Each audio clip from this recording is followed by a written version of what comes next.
Hello everyone. In last video we started the chapter transport and excretion, and in previous video we started the circulatory system and we discussed about the composition of blood. Today we will discuss blood vessels and heart in the process of circulation of blood. So let's continue with blood vessels. Children, there are three types of blood vessels: arteries, veins and capillaries. So first is arteries. They carry blood from the heart to various parts of the body. And second is veins. They carry blood from the rest of the body to the heart. And third is capillaries. They are the thinnest blood vessels.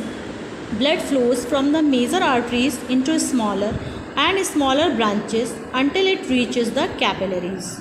Tiny capillaries join up to form small veins, which then join up to form major veins. Children, there is a diagram you will see in this.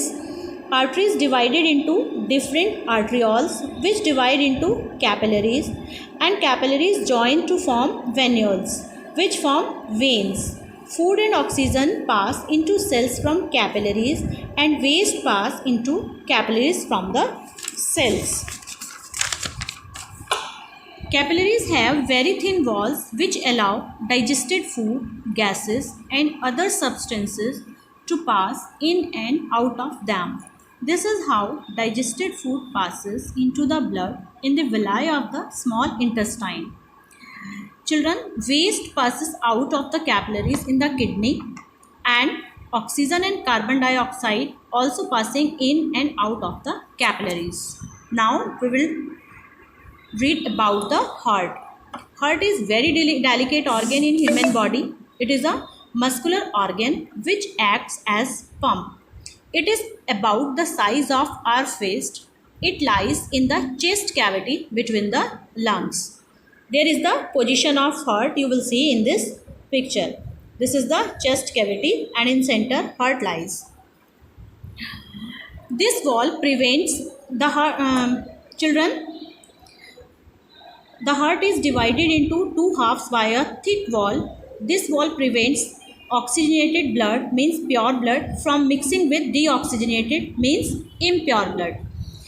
Each half of the heart is divided into an upper chamber, which is called atrium or auricle, and a lower chamber, which is called ventricle.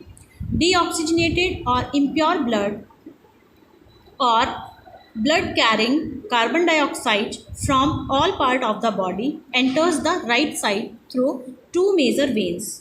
The heart pumps it into two arteries which carry it to the lungs.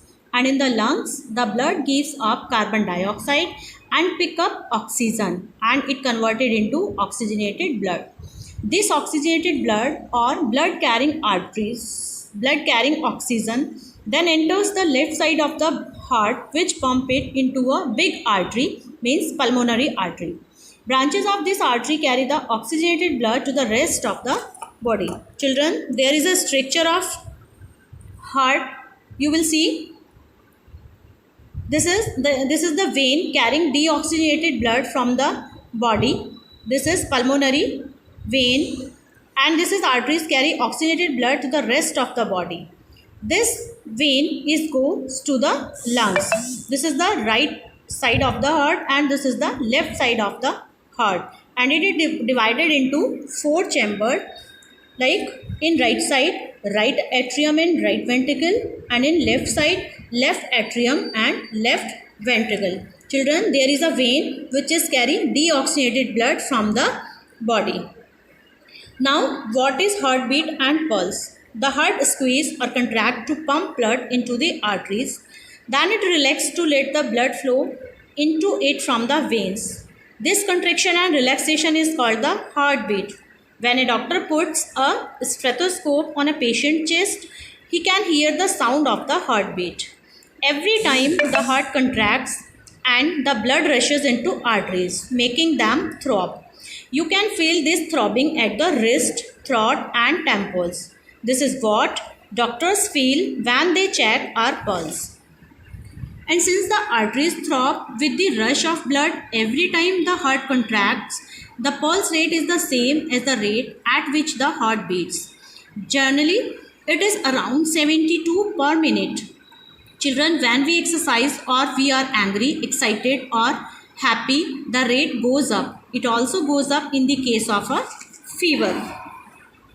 Now we will discuss the questions of this video. First, you come to A part. Question number 3. Why is the heart divided into two halves by a thick wall? The answer of this question is on page number 98. Look here, children. It prevents oxygenated blood from mixing with deoxygenated blood. Now come to B part. Question number 2. Which side of the heart receives blood from all over the body and what happens after that? The answer of this question is in points to remember. Look here, deoxygenated blood from all over the body reaches the right side of the heart. This is the answer of A part. And now come to B part. The heart pumps the blood to the lungs where the blood gives up carbon dioxide and receive oxygen. This oxygenated blood from the lungs enters the left side of the heart. The heart then pumps it to the rest of the body. Okay, children, do it very carefully and you will draw this diagram in your notebook. This is the blood circulation in the body. You will draw this diagram very neatly. Goodbye, everyone.